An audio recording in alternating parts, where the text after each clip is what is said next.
The dinner was at my father's house. The kind of dinner where the tablecloth is ironed and everyone sits up straight. My brother Marcus had flown in from Atlanta, which was unusual enough on its own that I'd rearranged 2 meetings to be there.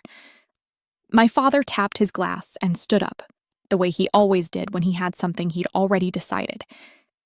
He said Marcus would be taking over the family's property portfolio. All 18 properties. Full operational control. Effective the first of the following month. He looked at me once. Just once. And he said, "Diana, you'll still handle the paperwork side of things, of course. We couldn't do without you for that." I set my fork down. Not loud, just set it down. I said, "Of course." And I remember exactly what I felt in that moment. Not surprise. Something quieter than surprise. A kind of confirmation. I drove home that night with a blue folder on my passenger seat. That folder had been sitting in my car for 3 weeks.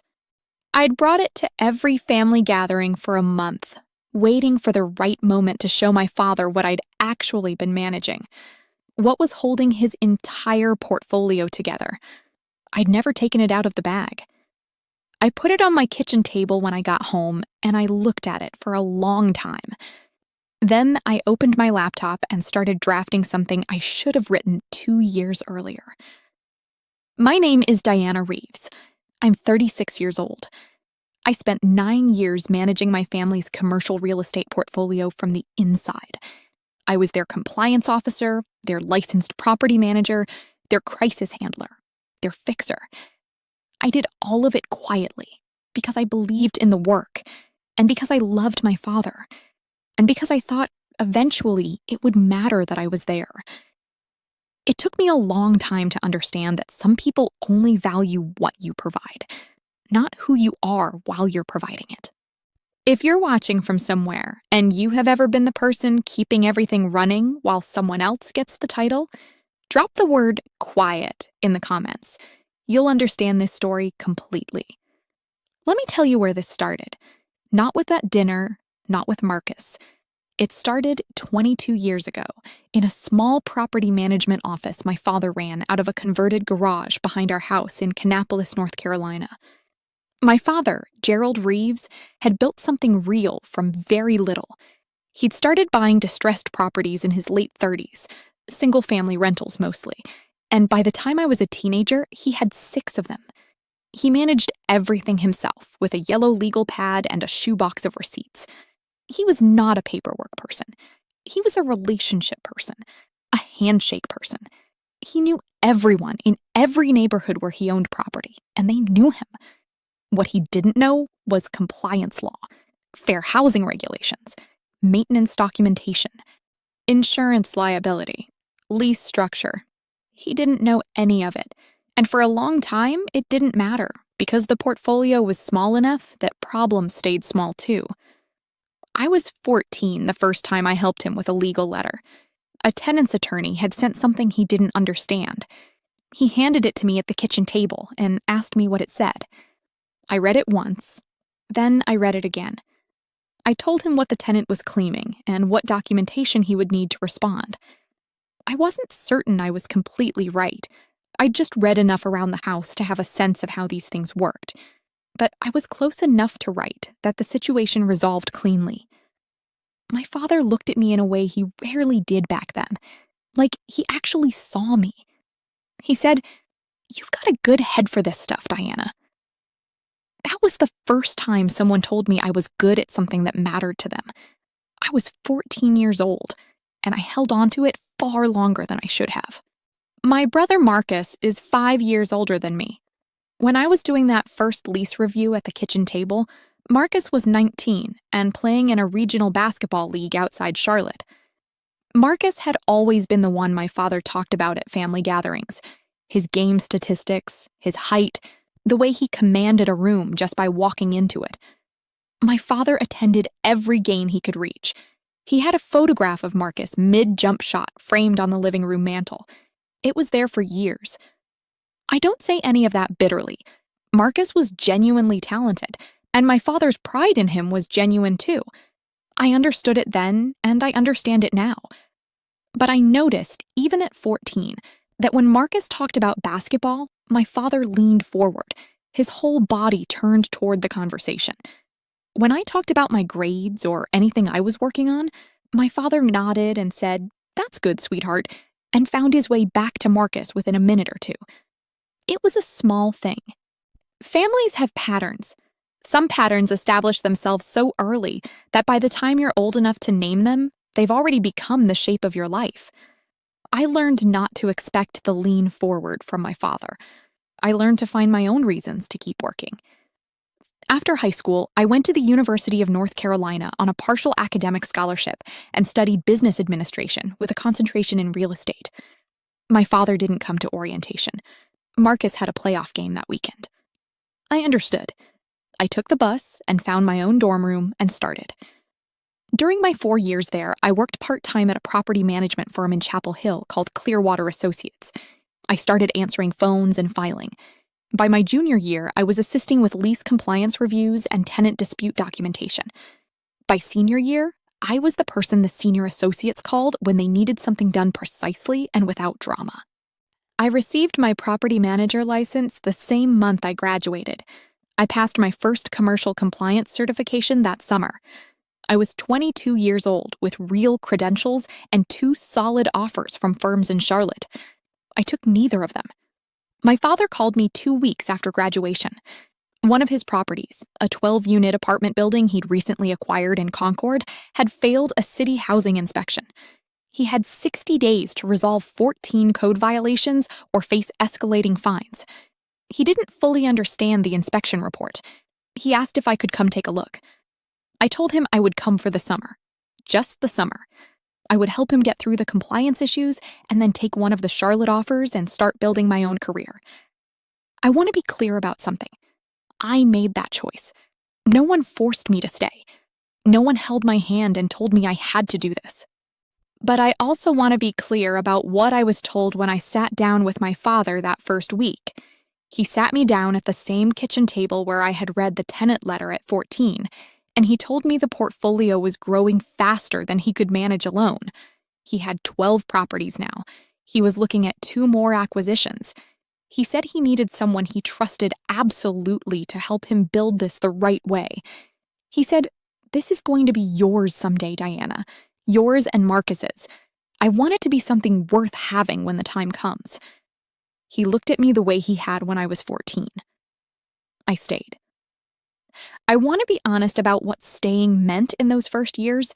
It was not glamorous work, and it was not simple work. My father was a genuinely good landlord in terms of his relationships with tenants. He cared about them. But administratively, the portfolio was in serious trouble. Leases across the buildings were inconsistent. Maintenance logs were incomplete or missing entirely. Insurance documentation had significant gaps. 2 properties had outdated certificates of occupancy. One building had a water damage situation that had been patched 3 years earlier, instead of properly repaired. I spent the first 18 months doing nothing but remediation, getting documents current, getting certifications filed, building maintenance tracking systems from scratch, rewriting lease templates to be legally compliant for every unit. I did it methodically, 1 property at a time, working out of a spare bedroom my father cleared out for me in his house. My father told people I handled the paperwork side of things. He said it at his church, at neighborhood association meetings, to other property owners he'd known for years. Diana handles the paperwork side of things. She's very thorough. He said it warmly. He was proud of me, in his way. I believed that then, and I believe it now. But I noticed how he talked about Marcus during those same years. Marcus had stepped away from basketball and was working in commercial sales in Atlanta. My father talked about him with a different register, a different kind of attention. Marcus has a real gift with people. He's building something serious down there. That's the kind of thing you can't teach. What you could teach, apparently, was something that didn't require the same kind of admiration. By my 3rd year, I had taken on the full operational role without ever receiving a formal title for it. I was managing tenant relations, overseeing maintenance contractors, handling all compliance filings, reviewing every single lease renewal, and producing the monthly financial reporting package for my father's accountant. I was also the first call when anything went wrong, which in an 18-property portfolio happened on a regular schedule. I received a call at 2:15 in the morning one January about a burst pipe in the Concord building. I sat on the phone for 45 minutes coordinating an emergency plumber, documenting the response timeline in real time, and photographing the repair scope through images the maintenance crew sent me from the site. I did all of that because I knew the maintenance log would be what mattered if we faced an insurance dispute later. It mattered 11 months later. A tenant filed a property damage claim that should have cost my father approximately $42,000. My documentation closed that dispute in his favor in under 3 weeks. He thanked me. He said, "I don't know what I'd do without you for this stuff." That phrase became a kind of family shorthand. Diana's stuff.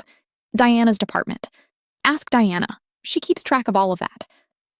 I was 30 years old, and I was the operational foundation of a portfolio that had grown to 18 properties and approximately $3.2 million in managed assets.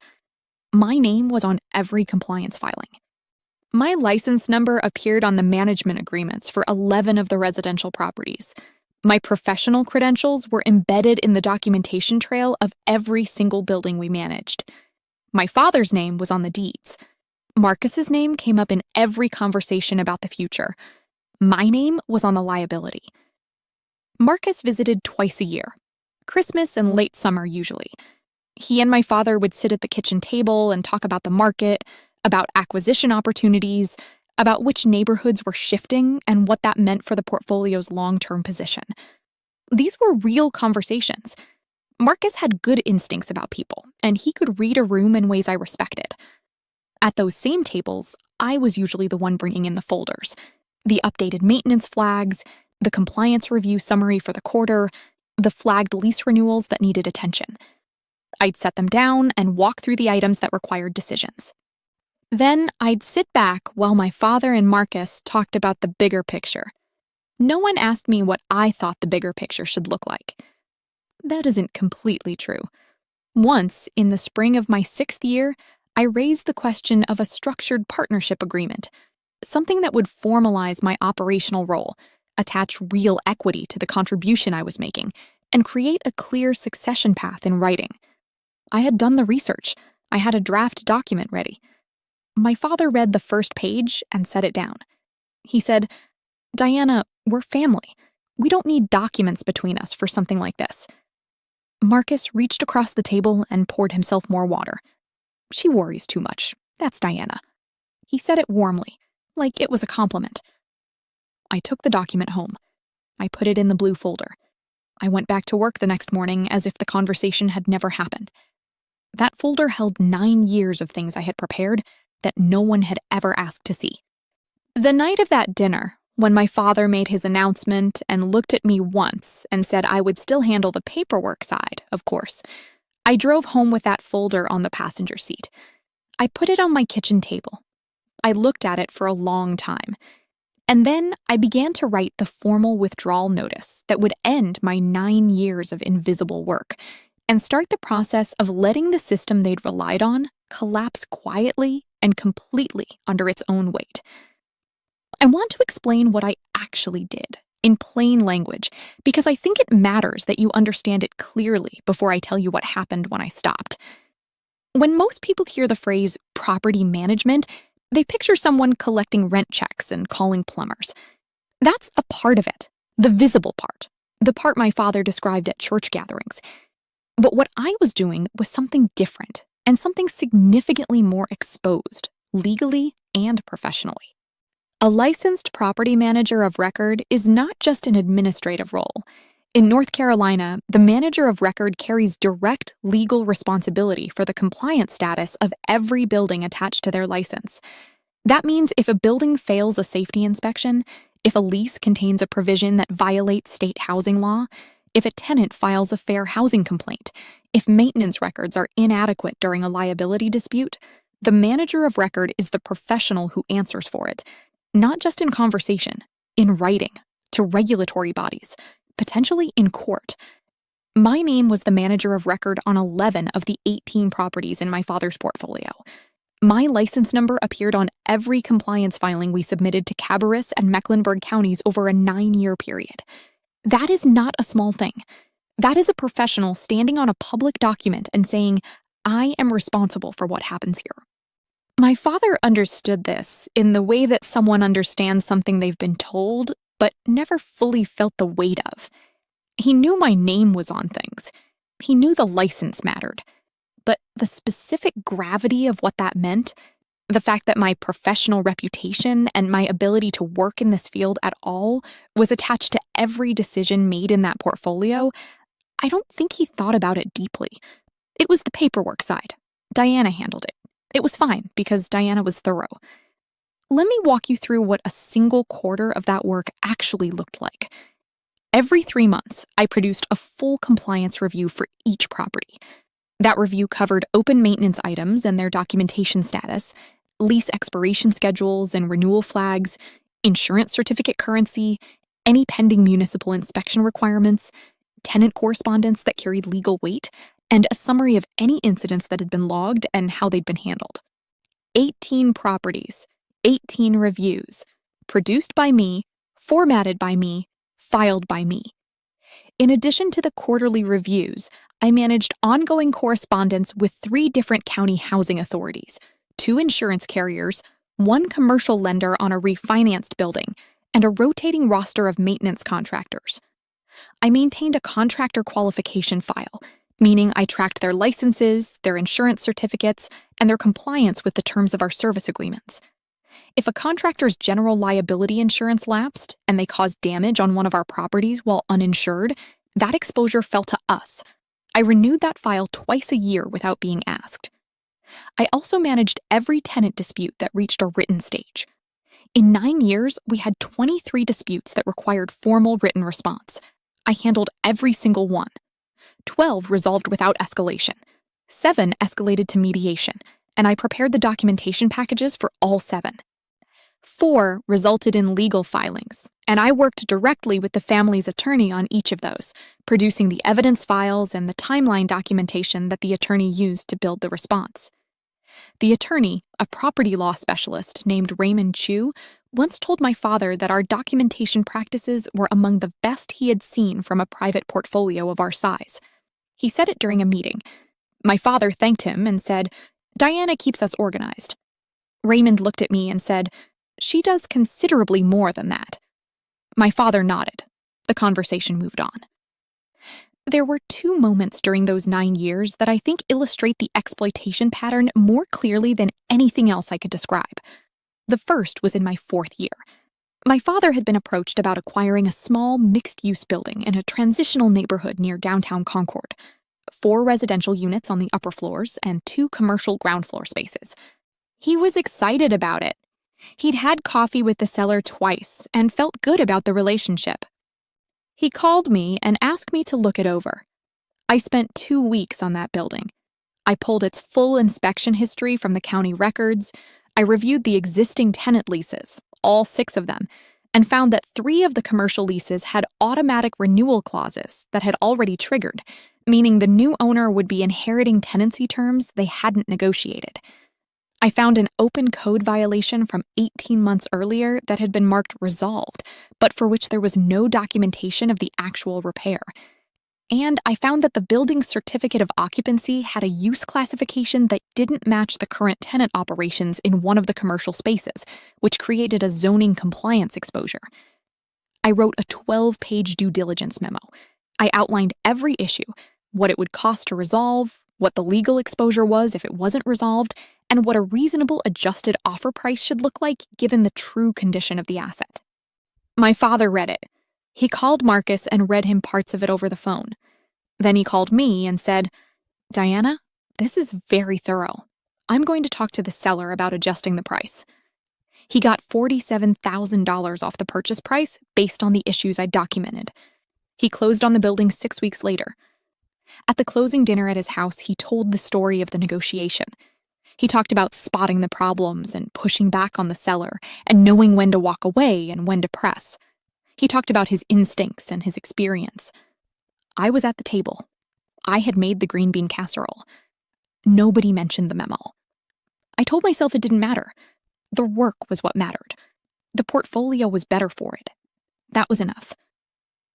The second moment was in my 7th year, and this one I remember with more precision.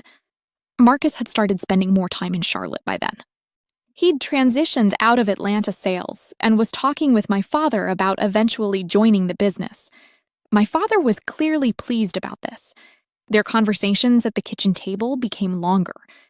Marcus started attending the quarterly review meetings, which previously had just been me and my father, and sometimes the accountant. At the first meeting Marcus attended, I walked through the quarterly summary the way I always did. Maintenance flags, compliance items, one lease dispute that was moving toward mediation, and a note about a structural assessment I'd ordered for the oldest building in the portfolio, because I'd seen a pattern in the maintenance logs that concerned me. Marcus listened. Then he asked a question. He asked why we were spending money on a structural assessment when the building had been fine for years. I explained the pattern I'd seen. Repeated minor ceiling repairs in 2 adjacent units, 3rd floor, dating back 18 months. The pattern was consistent with a slow load-bearing issue that, if it was what I suspected, would be significantly cheaper to address now than after a failure event. I'd already gotten a preliminary quote. The assessment itself was $800. Marcus looked at my father. He said, "She worries too much. The building's been standing for 40 years. My father smiled at Marcus. Then he looked at me and said, "Let's hold off on the assessment for now. Marcus has a point. We don't want to spend money on worrying." I documented my recommendation in the meeting notes with a timestamp and filed it. That was October. The following March, a section of ceiling in Unit 3C partially collapsed. No one was injured, fortunately. The tenant had been at work.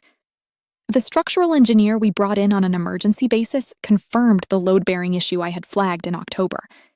The emergency repair, the tenant relocation costs, and the accelerated insurance claim process cost my father just under $38,000.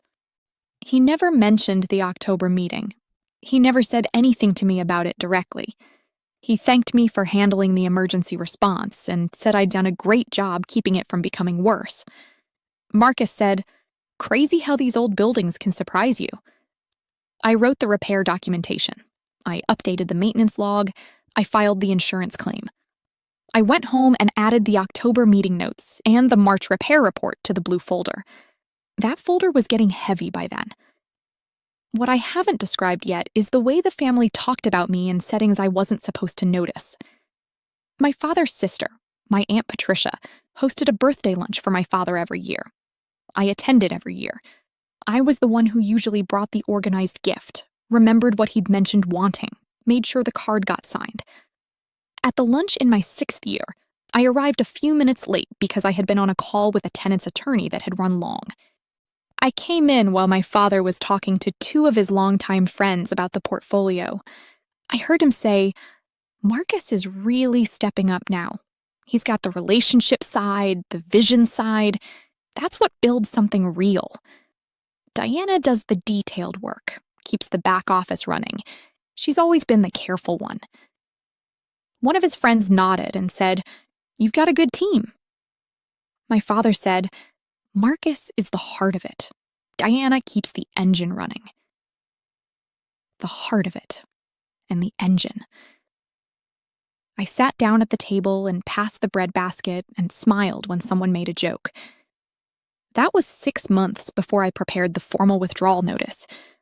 But if I'm being honest, I think I started drafting it in my head at that lunch table, watching my father talk about his vision for the future, and realizing that in that vision, I was the mechanism. Not a person. A mechanism. Reliable, invisible, and expected to keep running regardless of what it cost me to do so. I want to tell you what my professional life outside the family looked like during those same years, because this part is important too, and it's the part no one in my family ever asked about. I maintained my license and all of my certifications without any financial support from the portfolio. The continuing education requirements, the license renewal fees, the compliance certification renewals. I paid for all of it myself because my father had never formally structured my role in a way that would make those costs a business expense for him to cover. I also maintained my own professional liability insurance.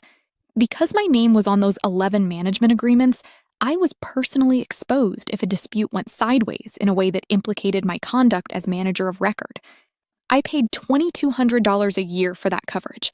9 years, out of a salary my father had set. I also had a small private client, a retired school teacher named Mrs. Elaine Yarborough, who owned a duplex in a neighborhood near the university and had been referred to me by a former colleague. I managed her property on the side, charging her a minimal fee because she was on a fixed income and needed reliable help. She was organized, reasonable, and genuinely grateful for clear communication. I helped her navigate a tenant dispute in my 5th year, found her a reliable long-term tenant the following year, and updated her lease template to be fully compliant with current state requirements. She sent me a handwritten card every Christmas. It said the same thing in different words each year, that knowing someone capable was looking after her property let her sleep at night. I thought about that card often during the years when I was wondering whether any of what I did actually mattered to anyone. It mattered to her. That was real. Meanwhile, back in the family portfolio, my salary at the end of year 8 was $54,000 annually. I had no equity share, no formal title, no written employment agreement, no documented path to ownership. What I had was the understanding that I was needed, which I had slowly come to recognize is a completely different thing from being valued. The night my father announced Marcus would be taking full control, he used the word operational. Marcus would have operational control. I would handle the paperwork side. 11 management agreements with my license number, 9 years of compliance filings, 23 dispute resolutions, 1 structural assessment that had been overruled and cost $38,000 to ignore. The paperwork side. I drove home with the blue folder on the passenger seat, and the withdrawal notice I began writing that night was not written in anger. I want to be clear about that. It was written in the same precise, documented language I had used for 9 years. Formal, professional, complete. Because if they were going to reduce 9 years of professional liability and operational management to the paperwork side, I was going to make sure the paperwork was the last thing they ever forgot. The withdrawal notice took me 4 evenings to write. Not because I didn't know what to say, but because I wanted every word to be precise. I wasn't writing a complaint. I wasn't writing a resignation letter in the emotional sense of that phrase. I was writing a professional document that would initiate the formal end of my role as licensed manager of record across 11 properties, with all the legal and operational implications that carried. I had done enough of this work to know exactly what those implications were. The notice was 3 pages. It identified each property by address and management agreement number. It stated clearly that effective 30 days from the date of delivery, I was formally withdrawing as licensed property manager of record for each listed property. It noted that under North Carolina real estate law, the withdrawal of a licensed manager of record requires the property owner to designate a replacement manager within the notice period or assume the management obligations directly. It included the contact information for the State Real Estate Commission should my father have questions about compliance requirements during the transition. It was signed with my full name, my license number, and the date, exactly the way I had signed 9 years of compliance filings. I printed 3 copies, one for my father, one for my records. One for Raymond Chu, the family's property attorney, because I believed he had a right to know that the professional who had been managing his client's compliance exposure was withdrawing, and I wanted that communication to be clean and direct and not filtered through my father's interpretation of events. I sent Raymond's copy by email with a read receipt. I sent my father's copy by certified mail to his home address. I also hand-delivered a copy to the house. I want to explain why I did it that way. My father's pattern when difficult information arrived was to set it aside, to let things sit, to say he'd look at it later, and then genuinely believe, weeks afterward, that he had dealt with it. I had watched this happen with maintenance flags, with insurance renewal reminders, with lease expiration notices. He was not a malicious man about it. It was simply how he processed things that felt administrative, and therefore, in his mind, already handled, because Diana was handling it. I needed him to receive that document in a way he could not set aside. Certified mail requires a signature. It creates a delivery timestamp. It is the kind of thing that sits on a kitchen table and demands to be opened. And the hand-delivered copy meant he had it in his hands directly, from me, with me present. I knocked on his door on a Thursday evening. He was surprised to see me. I wasn't expected that night. He opened the door wider and said, "Diana, come in. I was just about to have dinner." I said I wouldn't stay. I handed him the envelope. He looked at it. He looked at me.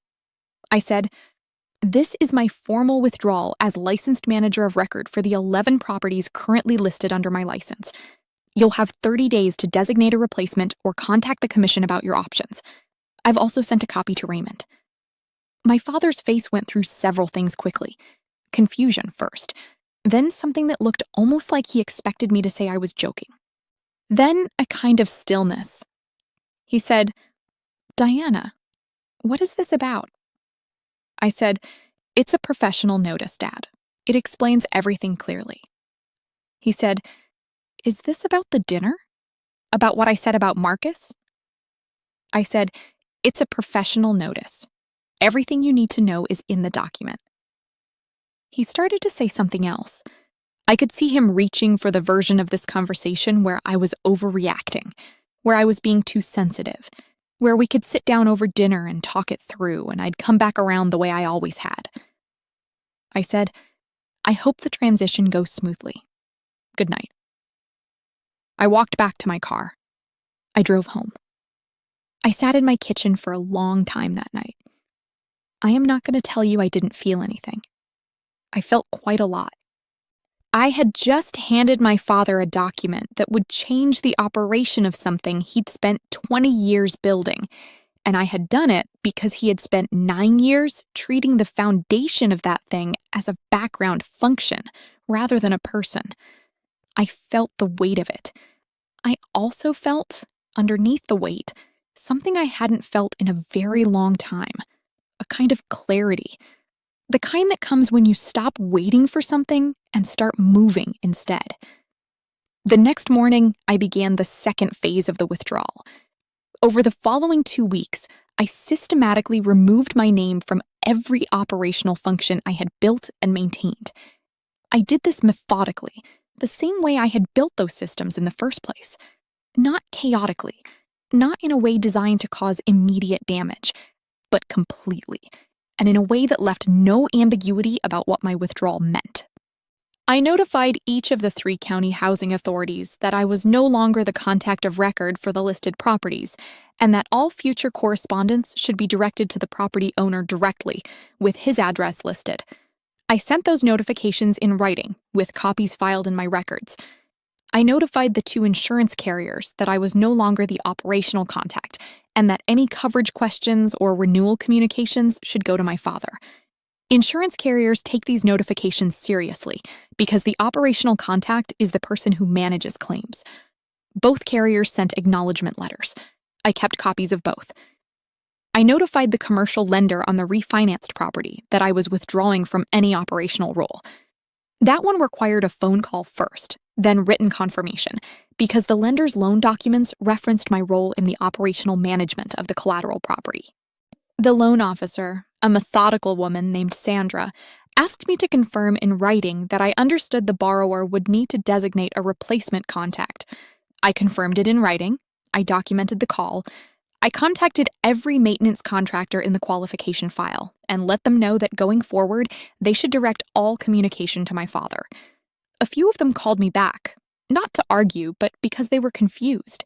These were people I had worked with for years. They knew who actually answered the phone when something went wrong at 2 a.m. I told them the same thing each time. Gerald Reeves is the property owner and your operational contact going forward. His number is in your file. Raymond Chu called me 2 days after I sent his copy of the notice. He asked if I had time to speak. I said yes. He said, "Diana, I want to make sure I understand what's happening here. Are you formally resigning from all management roles across the portfolio?" I said yes. He was quiet for a moment. Then he said, "I want to be direct with you. I'm going to have to advise your father that this creates significant compliance exposure, particularly for the buildings where your license was the active manager credential. Some of those management agreements may need to be renegotiated. The transition period is going to be complicated." I said, "I'm aware. That's why the notice includes the 30-day period and the commission contact information." He said, "I understand." Another pause. "Can I ask whether this is something that might be resolved through a conversation with your father?" I said, "Raymond, I've been having conversations with my father for 9 years. This is a professional document. My decision is final." He said, "Understood. I'll be in touch with Gerald." He paused once more before ending the call. "For what it's worth, Diana, I think you've done exceptional work on this portfolio. Genuinely exceptional." I thanked him. We ended the call. I documented the conversation with a timestamp. I added it to the blue folder. During those same 2 weeks, my father called 4 times. I let each call go to voicemail.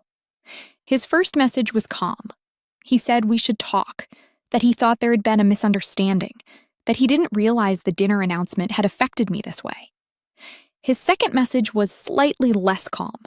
He said Marcus wasn't trying to push me out, that he'd talked to Marcus, and Marcus had said he respected everything I'd done, that the family valued me. His third message was from both of them, my father and Marcus on speaker, telling me I was being dramatic, and that this was a business decision, not a personal one, and that I was making it personal when it wasn't. I remember playing that third message twice. They were calling my 9 years of professional management and personal financial exposure dramatic.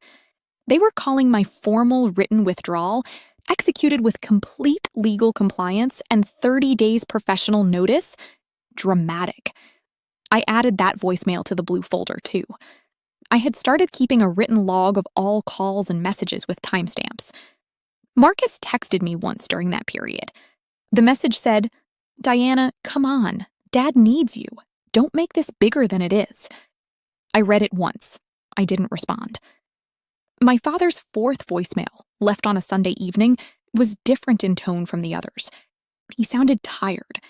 He said Raymond had called him. He said he was starting to understand the scope of what was changing. He said he didn't want to lose me from the business, and that he needed to talk to me about what it would take to make this right. I listened to it twice. Then I sent him a text. It said, "Dad, any communication about the business transition should come through Raymond. I'm happy to respond to written questions. I hope you're well." He called immediately after the text. I let it ring. I want to tell you what I was doing during those 2 weeks while the withdrawal was happening, because this part matters.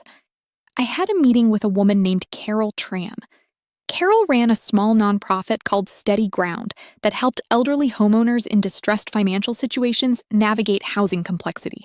Things like predatory lien situations, confusing estate issues, lease disputes when a family member was occupying a property informally. It was detailed work that required someone with real property knowledge. Carol had found me through Raymond, who had referred me years earlier when Steady Ground needed a pro bono consultation. I had done 3 consultations for them over the years, always around the edges of my schedule, always quietly. Carol asked me if I had more availability now. I told her I might have quite a bit more availability starting next month. She said, "We'd love to have you more formally involved if you're open to it. There's a woman we've been trying to help for 8 months, 81 years old, owns her home outright, but there's a family dispute about the property that's starting to look like it might go to a legal proceeding. She needs someone who can read what's actually happening in the documents." I said I would call her the following week. I drove home that evening, and the blue folder was on my passenger seat again. It had been in my car every day since the dinner, the way it had been for the weeks before. Except now it wasn't waiting for a moment that might not come. Now it was simply a record. 9 years of work, formally concluded, professionally documented, and ready for whatever came next.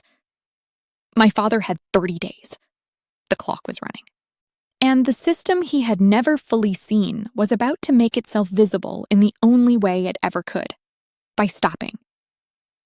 The first sign that the system was failing came 11 days into the 30-day notice period. I know it was 11 days because I was keeping the log. Every call, every message, every piece of correspondence, time-stamped and documented. It had become a habit so ingrained over 9 years that I did it without thinking. I documented things the way other people breathe. The call was from a number I didn't recognize. I let it go to voicemail. The message was from a property inspector with the City of Concord, a man named Dale Ferris, asking for a return call regarding a scheduled inspection at the Birchwood Avenue property, one of the 18, the following Tuesday. He said he'd tried the number on file and wanted to confirm the appointment details. The number on file was my number. It had been my number for 9 years. I did not return the call. It was no longer my responsibility to return that call. I had sent the formal notifications to the county housing authorities 11 days earlier. The transition of contact information was their administrative process to manage, not mine. I documented the missed handoff in the log. I noted it was a predictable consequence of a transition that had not been communicated internally by the property owner. Then I set the log aside and went back to what I was working on. 2 days later, my father called. Then Marcus called. Then my father called again. Then I received an email from Raymond's office assistant saying Raymond would like to schedule a call at my earliest convenience. I replied to Raymond's office and said I was available Thursday at 10. Raymond called Thursday at 10 exactly. He said, "Diana, I want to give you a clear picture of where things stand." I said, "Please."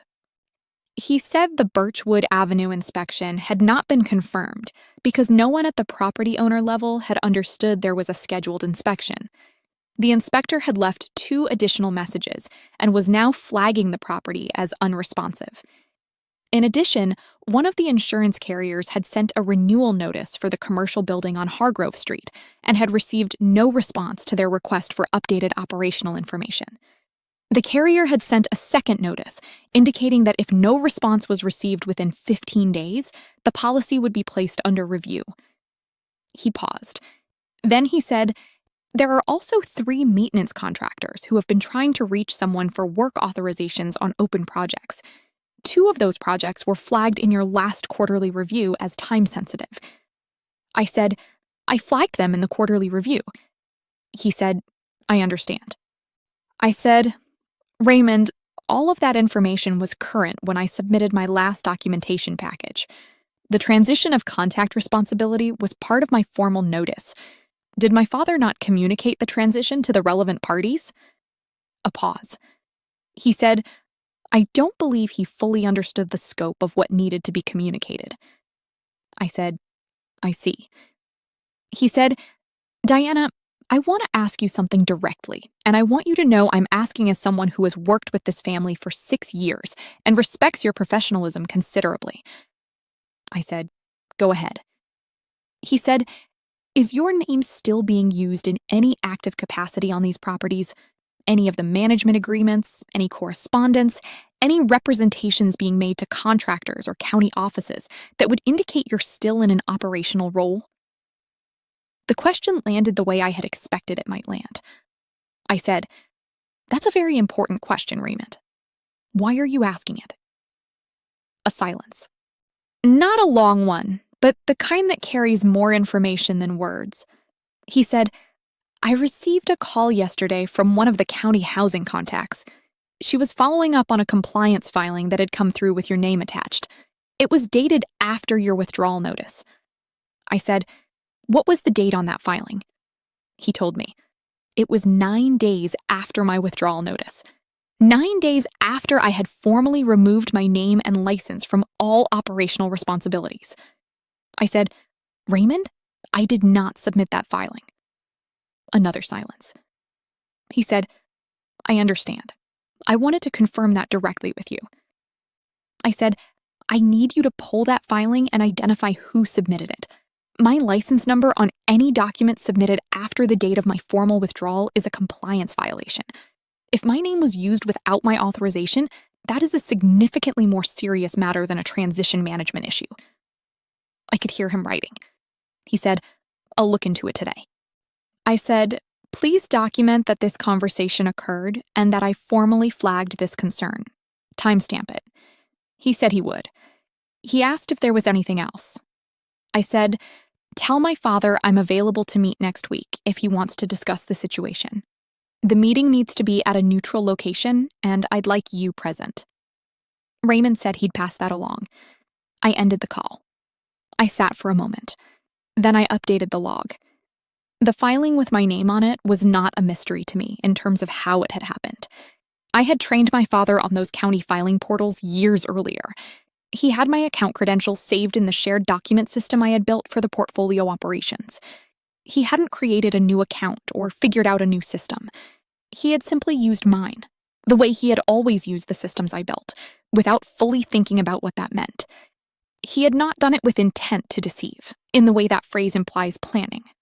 He had done it because the filing was due, and he was used to things like this being handled, and the easiest path was the one that had always worked before. That was the pattern, and the pattern didn't stop because I'd sent a notice. It stopped when there were consequences for continuing it. There would now be consequences for continuing it. I contacted the County Housing Authority directly that afternoon and confirmed that the filing in question had been submitted without my authorization and that I had been in formal withdrawal from the management role for the preceding 9 days. I asked them to flag it in their records. The woman I spoke to, the same contact I had worked with for 4 years, was professional and efficient. She noted the discrepancy, told me they would need a clarifying statement in writing, and I sent it within the hour. I also sent Raymond a copy. Then I contacted the State Real Estate Commission and reported the unauthorized use of my license number on a filed document, as I was legally required to do. That was a Thursday.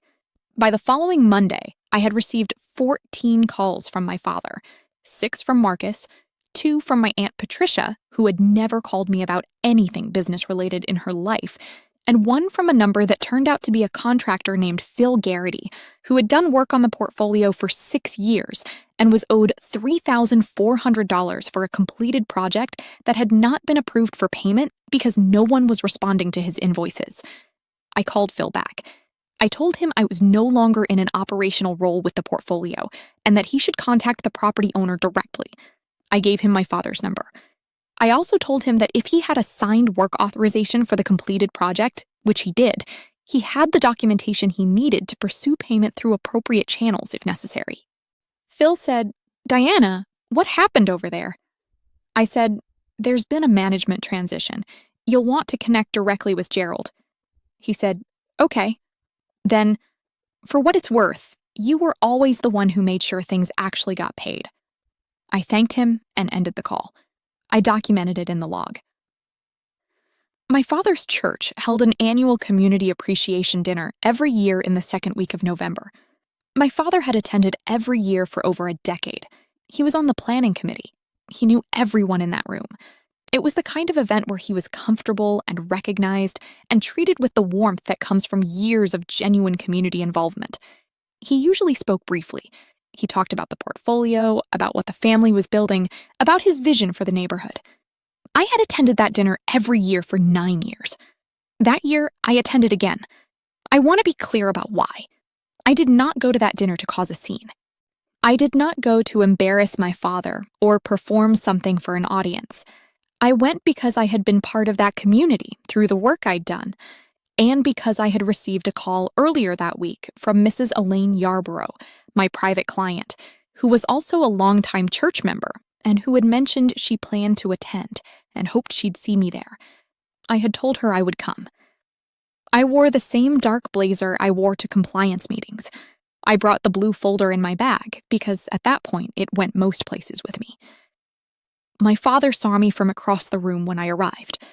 His expression was difficult to read, something between relief and wariness. He came over. He said, "Diana, I didn't know you were coming." I said, "I come every year, Dad." He said, "We should talk tonight, after dinner." I said, "Raymond set a meeting for next week. That's the right place to talk about business." He said, "This isn't just business. You're my daughter." I said, "I know. That's why this has been hard." I moved away before the conversation could continue and found Mrs. Yarborough at a table near the window. She was 81 years old and wore the same pearl earrings to every occasion I'd ever seen her at. She lit up when she saw me. We sat together and talked quietly during the dinner program. The moment I want to tell you about happened after the meal, during the informal portion of the evening, when people moved around the room and talked. My father was standing with a group of men he'd known for years, property owners mostly, people he respected and who respected him. Marcus was beside him.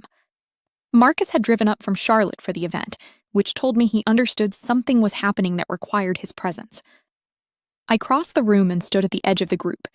I didn't push in. I waited until there was a natural pause. My father looked over at me. The group looked over at me. I said, "Dad, I have a question. A professional one." He said, "Diana, this isn't the time."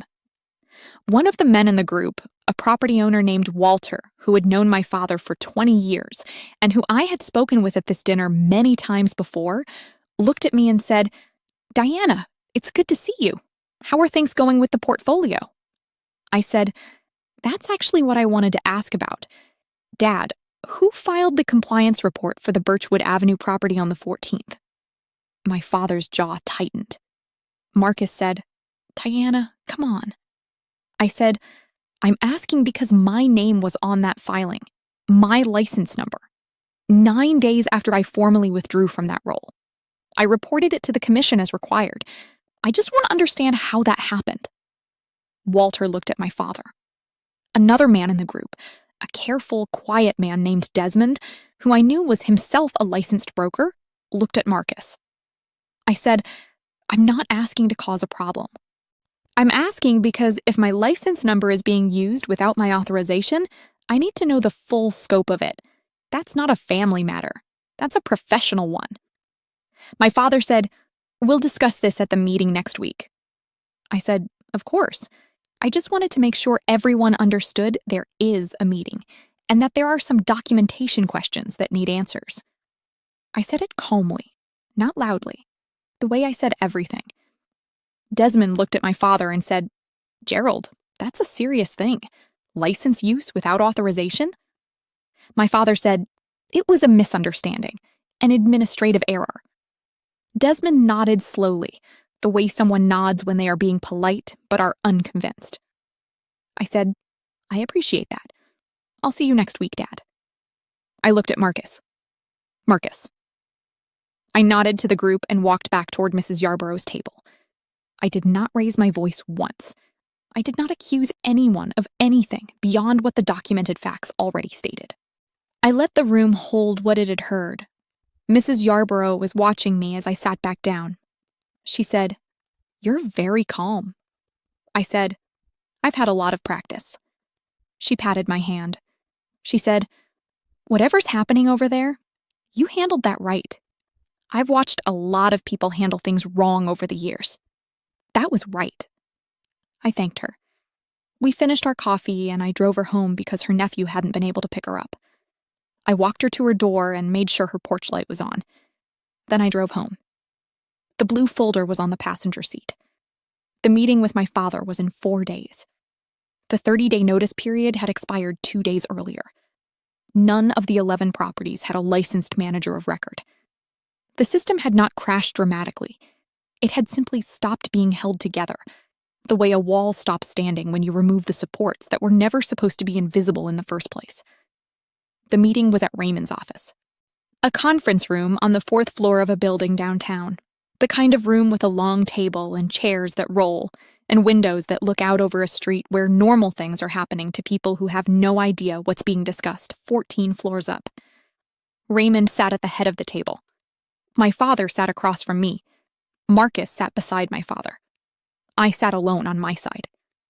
I had the blue folder on the table in front of me. My father looked at it but didn't say anything about it. Raymond opened the meeting the way he opened every meeting, cleanly and without preamble.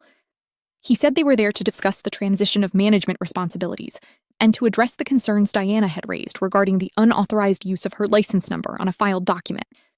He said he wanted the conversation to be productive and that he prepared a summary of the outstanding operational issues the portfolio was currently facing.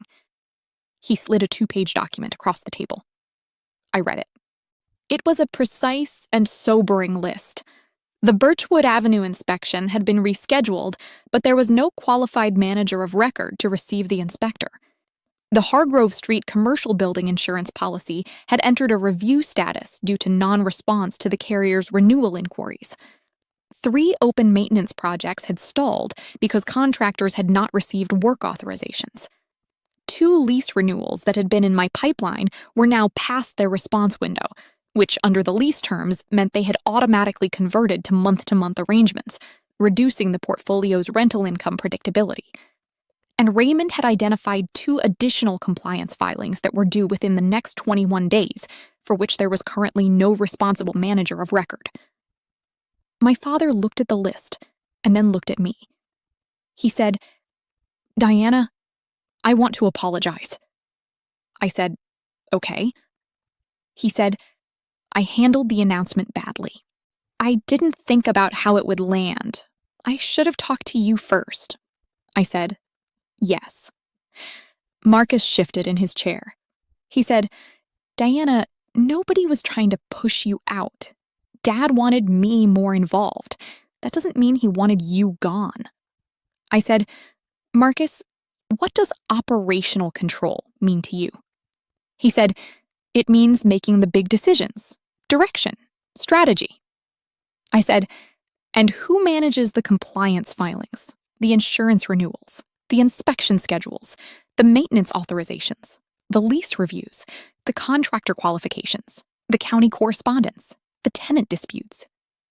He didn't answer right away. I said, "Because in 9 years, that was never called strategy. That was called the paperwork side of things. So I want to understand what you thought operational control meant I would be doing." He said, "We assumed you'd keep doing what you were doing." I said, "Under whose authority?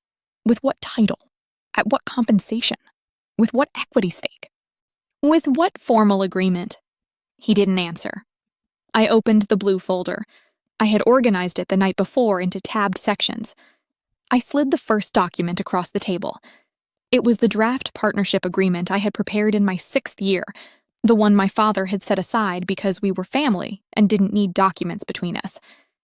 I said, "I prepared this 3 years ago.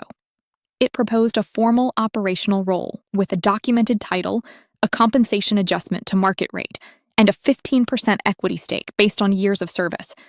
Dad said we didn't need it." My father looked at the document. He remembered it. I could see that he remembered it. I slid the second document across. It was a summary I had prepared, 3 pages, of the financial contributions my operational management had made to the portfolio over 9 years.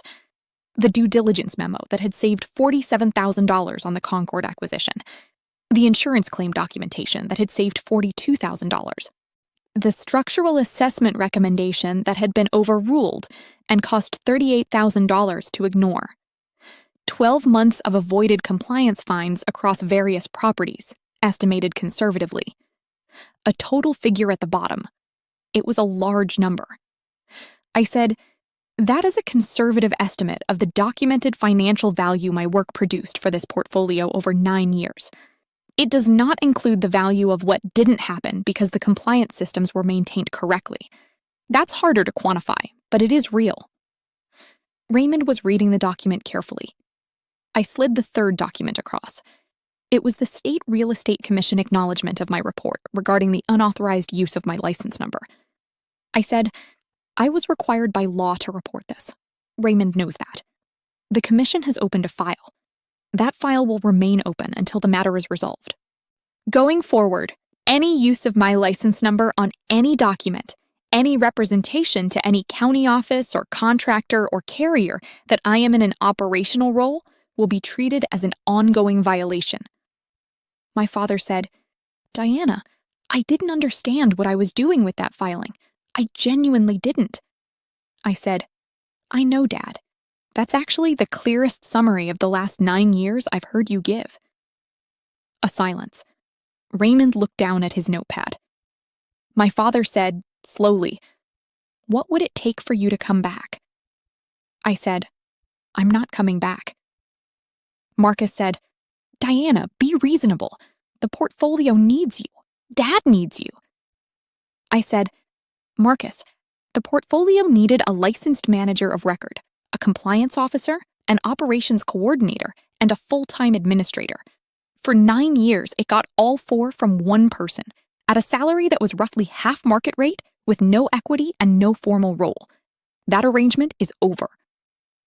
My father said, "We can fix that. We can write the agreement now.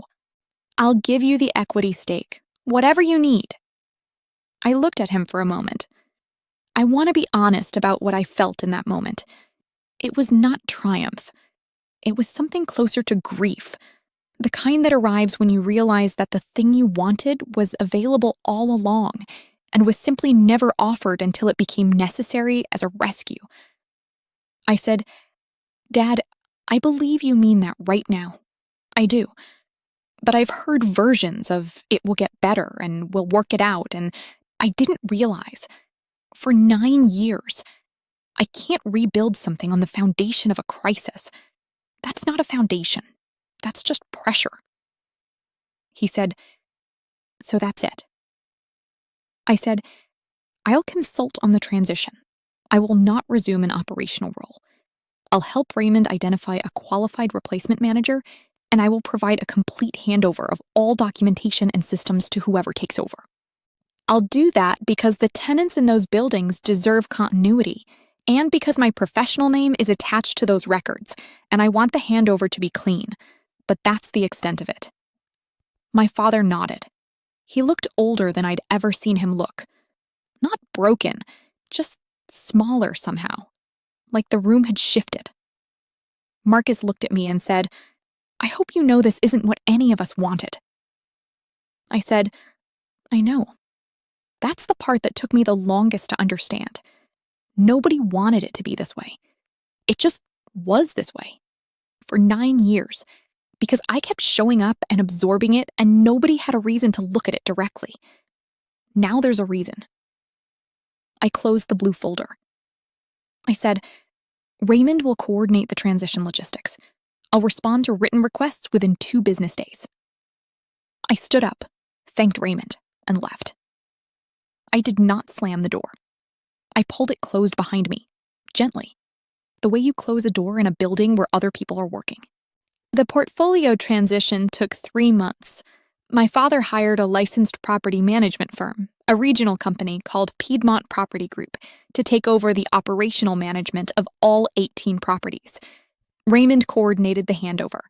I provided complete documentation packages for every building, every tenant file, every contractor agreement, every compliance record. It took 4 weeks of part-time work to compile and organize. I did it thoroughly because that is how I do things. Piedmont quoted my father $6,800 a month for the full management scope I had been handling. For 9 years, my father had been paying me $54,000 annually, which works out to $4,500 a month, for the same scope of work, plus the professional liability I carried on my own insurance, plus the 9 years of overtime and early morning calls and middle-of-the-night emergencies that were never formally accounted for. I know because Raymond told me the Piedmont quote. He called to let me know, and I think he called specifically because he believed I should know. I thanked him. The Hargrove Street insurance policy lapsed briefly before Piedmont got up to speed on the renewal. There was a 10-day gap in coverage. Nothing happened during those 10 days, which was fortunate, but my father paid a reinstatement fee and a higher renewal premium as a result of the lapse history. The 2 leases that had converted to month during the transition both resulted in tenant departures within 90 days. One tenant had been in the building for 6 years. She found another property and moved. The vacancy cost my father approximately $14,000 in lost rent and turnover expenses before a new tenant was placed.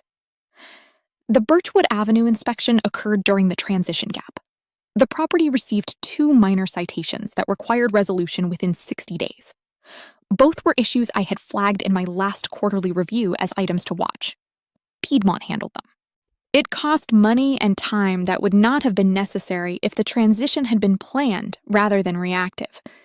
Marcus did not take operational control of the portfolio. I know this not because anyone told me directly, but because Raymond mentioned once, in passing, during a logistics call, that Gerald had decided the most responsible path was professional management rather than a family member without relevant credentials taking the operational lead. He said it neutrally. I received it the same way. Marcus still visited Charlotte twice a year. My Aunt Patricia called me once, about 6 weeks after the meeting at Raymond's office. She said she didn't fully understand what had happened, but that she hoped we could find our way through it. She said family was complicated. I thanked her for calling. I told her I hoped so too. My father called on my birthday in March. He said happy birthday and asked how I was doing. I said I was well. He said he missed seeing me around. I said I understood. We talked for 11 minutes, which was about 11 minutes longer than I expected when I answered. He did not mention the portfolio. I did not mention it either. It was not reconciliation, but it was something. A door that had not been slammed, which meant it was still a door. In February, 3 months after the meeting at Raymond's office, I sat across from Mrs. Elaine Yarborough at her kitchen table with a folder of documents between us. The situation with her property had clarified over the previous months. A family member had been making informal representations to a buyer that he had authority to negotiate a sale of the duplex, authority he did not have and had never been granted.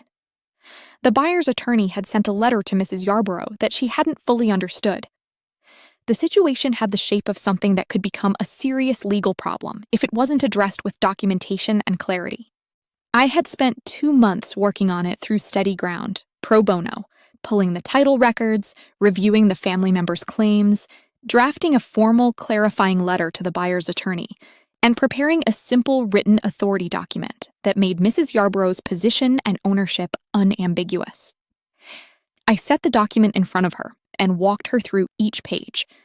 She listened carefully, asked 3 questions, each one precise and sensible, and then picked up the pen. She signed her name slowly, with the deliberate care of someone who understands that signatures mean something. She set the pen down and looked at me. She said, "Is that it? Is it settled?" I said, "That's it. The buyer's attorney will receive this next week. There's nothing left for anyone to dispute." She exhaled. Not dramatically, just a long, quiet breath that carried 8 months of worry out of the room. She said, "I've been losing sleep over this." I said, "I know. You don't have to anymore." She made us both tea. We sat at her table for another 20 minutes while she told me about her late husband and the year they'd bought that duplex, 1987. A stretch financially, but something they'd done together and been proud of. She said she'd always intended it to stay in the family correctly, the right way. I said I understood completely. When I left, she walked me to the door and held my hand for a moment. She said, "You have a gift for this work, Diana. The real kind. The kind that actually helps people." I said, "Thank you, Mrs. Yarborough." I meant it. In April, I signed the closing documents on a 2-bedroom condominium in a quiet building 8 minutes from the university. My own. My name on the deed, my credit, my down payment, built from 9 years of careful saving, despite everything. I signed the papers at a small conference table with a notary I'd never met, and a real estate agent who was efficient and pleasant. There was no audience. No ceremony beyond the paperwork itself. I drove to the building afterward and sat in the parking lot for a few minutes before going inside. The blue folder was in my bag. It had been in my bag every day for months. That evening, I took it home, sat at my kitchen table, and went through it one last time. Every document in order. 9 years, organized and complete. Then I put it in a file box, labeled it clearly, and put it on the shelf in the closet of my new 2nd bedroom, which I was going to use as a home office. I did not throw it away. Documentation does not get thrown away, but I did not need to carry it anymore. I have thought a lot about what I want to say at the end of this, and I keep coming back to one thing. I was useful to my family for 9 years. I was genuinely useful. I built real systems, solved real problems, protected real assets. That work was not nothing. I am not going to stand here and say it was wasted, because I learned things during those 9 years that I will use for the rest of my professional life. But there is a difference between being useful and being valued, and I confused those two things for a very long time. Useful means the work gets done. Valued means the person doing it is seen. You can be the most useful person in a room and be completely invisible at the same time. That invisibility doesn't feel dramatic. It doesn't arrive all at once. It accumulates, the way the maintenance problem in Unit 3C accumulated, quietly, in the ceiling, until one day it was too heavy to hold. What I want you to take from this, if anything, is not that you should be suspicious of the people who need you.